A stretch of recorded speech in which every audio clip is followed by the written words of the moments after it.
Welcome back to Seeing Life from a Different Angle. I want to thank you for tuning in and listening to the podcast. And if you have any thoughts, ideas, things you'd like to talk about, I know I've asked it before and no one ever responds. And maybe that's just a matter of the course, but please feel free to let me know your thoughts. Let me know if you have any particular topics that you would like to talk about. I may not be able to talk about them. I don't know. It depends upon my area of interest, certainly, and more importantly, my area of expertise in that topic.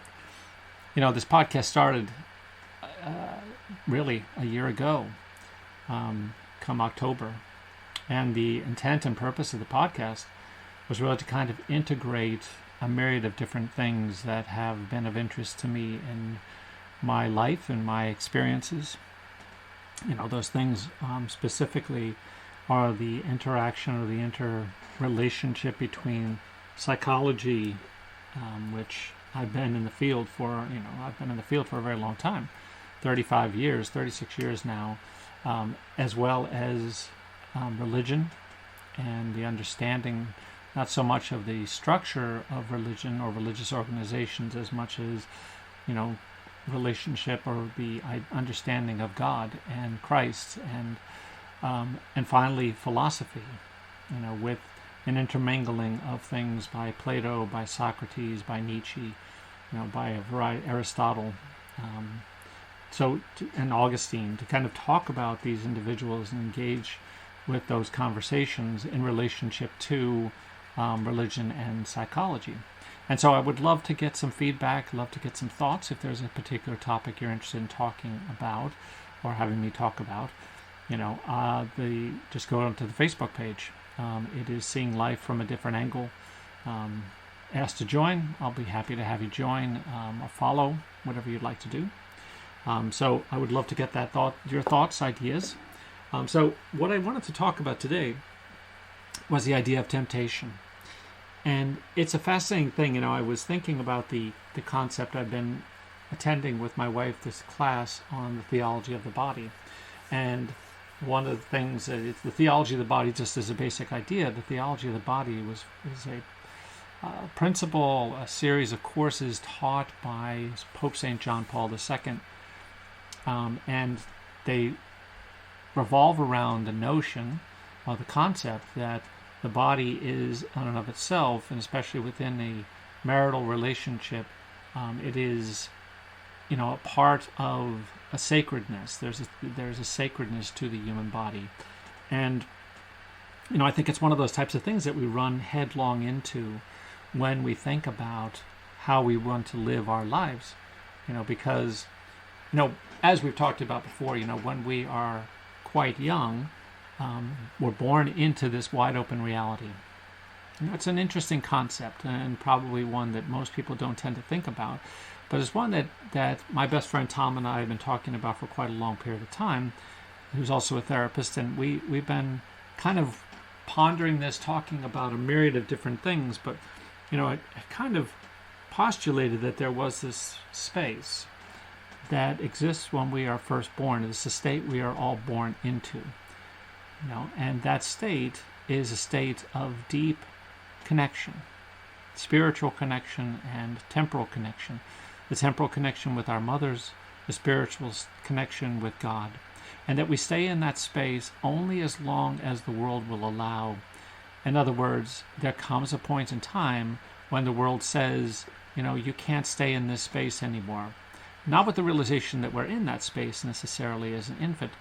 The world doesn't see it that way. They don't have that memory. It has become unconscious to them, as Freud would say, and it rests in their unconscious id. And so it nestles into that space because it predates even the development of our ego. But in that space, what ends up happening is when the world says you can't stay in that space anymore, it says it because it doesn't understand how an infant can function outside of the way that they want the infant to function. Look at parents, look at their relationship with their infants. There's a constant process of morphing this individual to be the way the parents need the child to be. This is what the parents believe is the best for the child. This is what the parents believe in their own minds is best for them. It can be one or the other or both, Oftentimes it fails, sadly, and the infant falls into this place where they are what it is that the parents, and by extension what the world needs them to be. And I think that's one of those types of things that we have to look at and consider when we think about the concept of temptation. Because temptation ultimately is this. I had said a while back in a previous podcast, so if you'd like to go back and go searching through those, but the podcast was focused on the concept of the 7 deadly sins. And I postulated a long while back that the 7 deadly sins are a direct byproduct of the way that our ego develops. And so we develop gluttony and lust and avarice and greed and lasciviousness, these types of things. We develop these sins as a byproduct of the way our ego functions or believes it needs to function in order for it to survive. And so when we think about temptation, temptation is in many ways, this battle that we have to struggle with.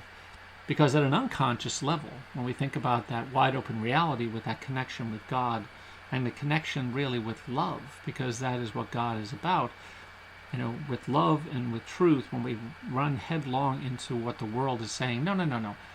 If you do this, this will bring you some measure of gratification. The truth of it is, it doesn't bring any measure of gratification, but we're tempted by it. We're tempted because the world gives us the illusion that, and their ego has this illusion, that this will be a gratifying experience. But truth be told, what is it? I've labeled it as an artificial pleasure elsewhere, and I will label that here, but basically the idea is that we find these things, these addictive things in our lives, whether it is what we call love, but it's not, whether it is lust, whether it is sex, whether it is masturbation, whether it is pornography, whether it is smoking, whether it is drugs, whether it is alcohol, whether it is exercise, whether it is money, whatever the case might be, one way or another, these are things that ease a certain measure of psychological tension. Because the ego is perpetually worried.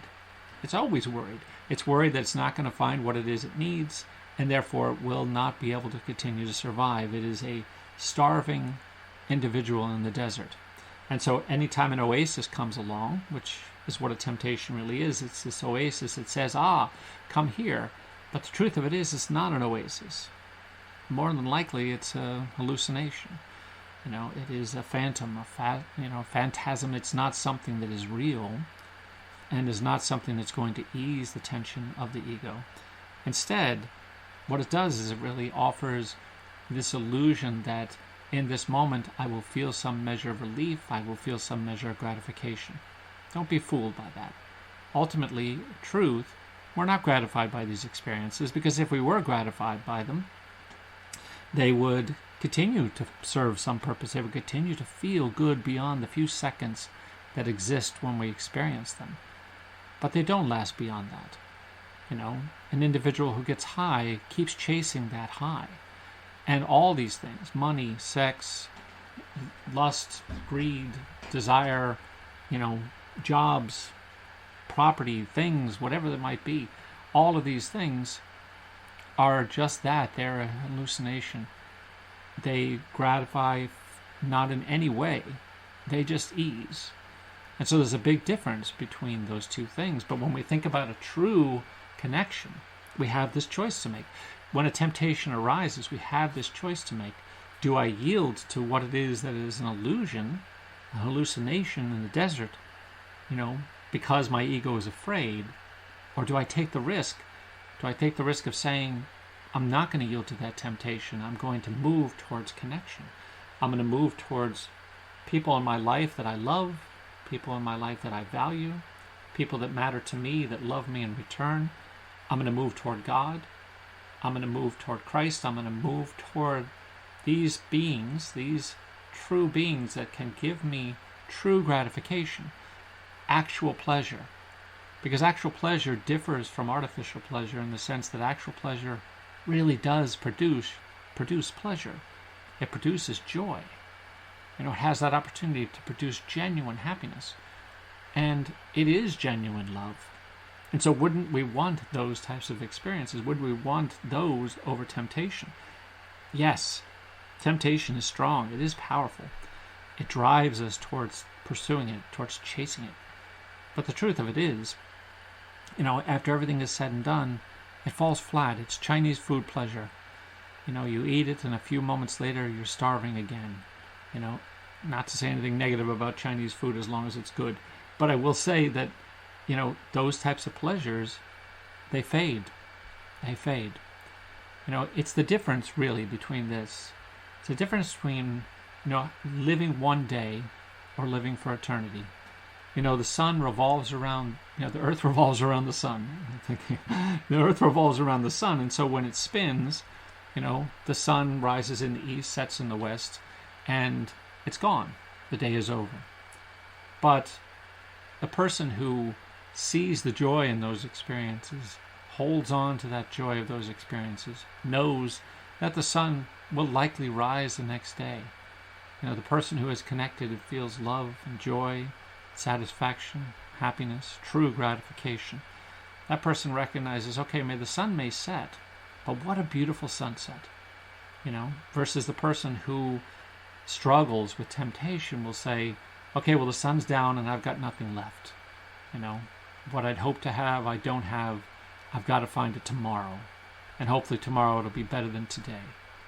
And we fall into that trap often because it is so much easier and so familiar, because that's where we were dragged to, pushed to, pulled to when we were infants.